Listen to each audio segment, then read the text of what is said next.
우리가 전 영상에서 1876년까지 했었지? 좀 더 자세하게 해서 1875년부터 다시 해줄게. 1875년에 문효호 사건이 일어나게 된다고 얘기했었지? 이거는 조금 약간 사건적, 연표적으로만 중요해서 내가 이야기해준 거고 딱히 중요하다고 볼 순 없어.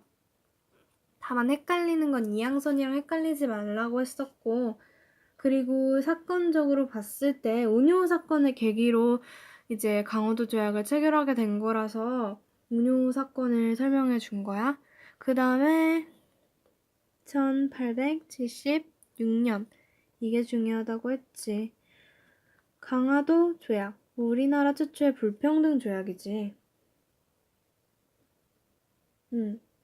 원래는 강화도 조약이 보편적으로 많이 쓰이는데 우리 학교에서는, 우리 교육 과정에서는 조일수 조규라는 게 더 많이 쓰이는 것 같더라고. 그래서 둘 다 꼭 외워줘. 조일수 조규에서는 중요한 게 꽤 있어. 여기서는 일단 가장 중요한 게 내가 생각하기에는 이치해법권이라고 생각해. 이치해법권은 또 다른 말로 형사 재판권이라고도 하거든. 일본인이 우리나라 땅에 와서 죄를 짓더라도 일본인 재판관이 재판을 한다라는 내용의 형사재판권. 이 가장 중요해. 이게 가장 많이 나와. 그래서 치외법권은 꼭 외워둬야 되고, 그리고 이때 우리가 세계항구 개항하잖아. 그게 세 곳이었지. 부산, 인천, 그리고 원산 이렇게 세 곳이었단 말이야. 여기가 각각 부산은 경제, 인천은 정치, 그리고 원산은 군사적 목적으로 개항을 했다는 거가 중요해. 그 외에도 청과의 종속 관계를 부정했다. 그리고 연안 해안 측량권을 이제 요구했다. 라고도 할 수 있는데 여기서 가장 중요한 건 이 두 가지 꼭 외워두고, 그 다음에 이때 추가적으로 조약을 맺은 게 더 있어. 그게 뭐냐면 조일, 소, 조규, 부록이야. 그리고 하나 더 있는데 그게 바로 조일 무역규칙이라고 하지. 조일, 소, 조규, 부록에서는 중요한 게 하나가 있어. 추가적으로 외워야 되는 게 바로 이때 일본 화폐를 유통시켰다는 거. 그리고 조일 무역규칙은 두 가지인데 관세가 없겠다는 거랑 또 하나 더는 이제 양국의 무제한 유출이 가능케 했다는 거. 이 두 가지가 이거 잘렸네. 중요해. 꼭 외워둬. 글씨가 엉망이더라도 내가 정리해준 거 있었고, 그때 내가 밑줄 칠하는 것도 있었잖아. 그런 것도 꼭 외우면 되고, 꼭 교과서도 외워야 돼. 교과서보다는 학습지를 외우고 교과서를 꼭 봐야 돼. 참고해야 돼. 그리고 내가 문제 쫙 준 거 꼭 한번 풀어봐. 자, 그 다음에 1881년에 우리가 각각 외교단을 보내는 게 이제 1881년에 외교단을 보내기 시작하는데 내가 그때 외웠었잖아. 아니, 내가 그때 외우라고 알려줬었잖아. 그거에 대해서 이야기해줄게. 그리고 외교단이 일단은 일본에 보내진 외교단이 수신사하고 조사 시찰단이야. 내가 그때 얘기했었지. 수신사 절대 통신사라고 외우지 말라고. 통신사라고 가끔 나오는 경우가 있어, 유치하게. 문제가. 절대 헷갈리지 마. 수신사랑 조사 시찰단이야. 그 다음에 잘못 썼다. 청나라에 보낸 사신이 바로 영선사야. 잊지 마. 영이랑 관련된 게 대부분 청이랑 관련된 게 굉장히 많아. 영이라고 써져 있는 것 중에 청이랑 관련된 게 굉장히 많아서 영자가 나오면 청이랑 일단 관련되어 있는지 의심을 해봐야 돼. 그 다음에 미국 내가 이거 석빙고 절대 헷갈리지 말라 했지. 이게 바로 보빙사. 각각 이렇게 파견을 했었다는 거 잊지 말고, 그게 1881년부터 보내기 시작했다는 것도 기억해주면 좋을 것 같아. 이건 기본 지식이야. 물론 수신사, 조사, 시찰단, 영선사, 보빙사가 어디 나라에 해당하는 외교단인지는 반드시 외워야 돼. 왜냐면 문제로 나올 확률이 크거든. 그리고 1882년으로 넘어가면 이때 바로 중요한 조약을 하나가 더 체결되게 되지. 바로 조미소 통상조약이야. 이게 미국과 맺은 우리의 최초의 조약일 거야. 서양과 맺은 최초의 조약이지. 이게 처음에 어떻게 들어오게 됐냐면 그때 얘기해줬어. 조선책략을 수신사인 김홍집이 들여오면서, 원래 조선책략이란 책은 그 김홍집이 쓴 게 아니라 황준원이란 사람이 쓴 건데, 그거를 들여와서 이제 미국과 조약을 체결하게 되는데 가장 큰 계기를 만들어주는데, 이제 그 내용이 조선과 청과 일본과 미국이 힘을 합쳐서 러시아와 이제 붙어야 된다. 러시아를 이제 멀리 해야 한다. 라는 것을 말한 건데, 청이 러시아가 자꾸 청으로 내려오니까, 남하하니까 이거에 대해서 좀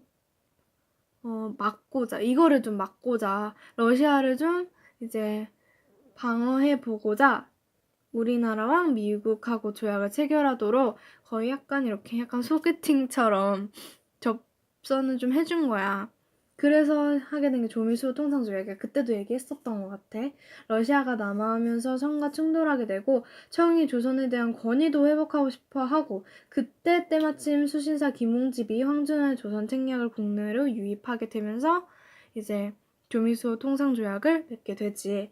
조미수 통상조약에서는 우리가 기억해야 될 게 거의 딱 3가지 정도 돼. 일단 가장 중요한 건 이거, 진짜 중요한 거. 이거는 진짜 너무 중요한 거. 우리가 미국과 맺은 것에서 최혜국 대우라는 조항이 있었다는 거야. 최혜국 대우는 모든 나라 조약을 체결해도 자기를 제일 높은 국가로, 그러니까 다른 나라와 다른 내용의 조약을 체결하더라도 무조건 나는 그거에 해당하는 걸 오케이 하는 거야. 예를 들면 나는 바나나만 갖기로 했는데, 만약에 다른 애가 사과도 갖기로 했다면 나는 바나나도 갖고 사과도 갖고, 약간 이런 식으로 조약을 체결한 거야. 그래서 최혜국 대우가 되게 우리에겐 불리한 내용이었는데, 왜 체결했냐면 그때 당시 우리에게는 조약에 대한 개념이 잘 없어서 그냥 나라끼리 맺는 그냥 가벼운 약속 같은 걸로 여겼던 거야. 잘못된 거죠? 네. 그래서 우리가 앞으로도 이 조미수 통상 조약을 맺고 나서도 영국, 독일, 프랑스, 러시아 막 이렇게 차례대로 조약을 체결하게 되는데, 완전 그 뒤에도 불평등한 조약을 많이 맺어요. 왜냐하면 그게 조약 개념이 부족하기 때문이야. 그러니까 그거 알아두고, 그리고 거중조정. 우리나라에게도 좋은 거가 조금 있어야 되잖아. 그래서 거중조정과 관세가 있다라는 거 2개가 좋은 조항이었어. 그때 일본이랑 할 때는 관세가 부여되지 않았잖아. 이렇게. 근데 미국과 조약을 맺을 때는 관세는 부여했다는 게 중요해. 그 다음에 거중조정은 이제 다른 나라랑 우리가 대립을 이루고 있을 때 평화적으로 와서 이제 싸움하지 마, 이렇게 중화시켜준 역할을 하는 게 거중조정이란 조항인데, 사실적으로 미국은 이 조항 받아들이지 않아. 오케이 하고 조약은 체결했지만 그냥 그거 형식적으로 그냥 형식적으로 체결한 거야 라고만 얘기하고, 우리나라가 실질적으로 어려움을 겪을 때 도와주지 않아. 그래서 미국이 쓰레기라는 거죠. 네, 그 다음으로 넘어가면 그 연도에 또 중요한 일이 하나가 터지지. 바로 이모군란이야. 이모군란 들어봤죠? 이모군란도 굉장히 중요한 사건 중에 하나입니다. 이모군란은 일단 구식군인들이 일으킨 난이라고 보면 돼. 이모년에 일어난 군인들의 난에서 이모군란인데 개화 정책에 대해서 불안감을 느끼고 쌀값 폭등으로 하층민의 삶이 안 좋아지고 거기에 플러스로 구식군인을 신식군인과 다르게 보고 차별 대우를 해서 이거에 대해서 군인들이 이제 빡친 거지. 그래서 이제 난을 일으키기로 마음을 먹은 거야. 그래서 구식군인들이 폭동을 일으킨 건데 구식군인들이 이제 폭동을 일으켜서 민씨가 도망가고 흥선대원군을 다시 집권하게 만들었어. 왜냐하면 이모군란의 배경 중에 하나가 개화 정책에 대한 불안감도 있다 그랬잖아. 그래서 이제 개화에서 반대했던 그런 사람인 흥선대원군을 다시 재집권을 시켜. 정말 잠깐이지만. 개화를 거부했던 인물로 우리와 같은 의견을 가지고 있다고 생각해서 그렇게 재집권을 시켰어.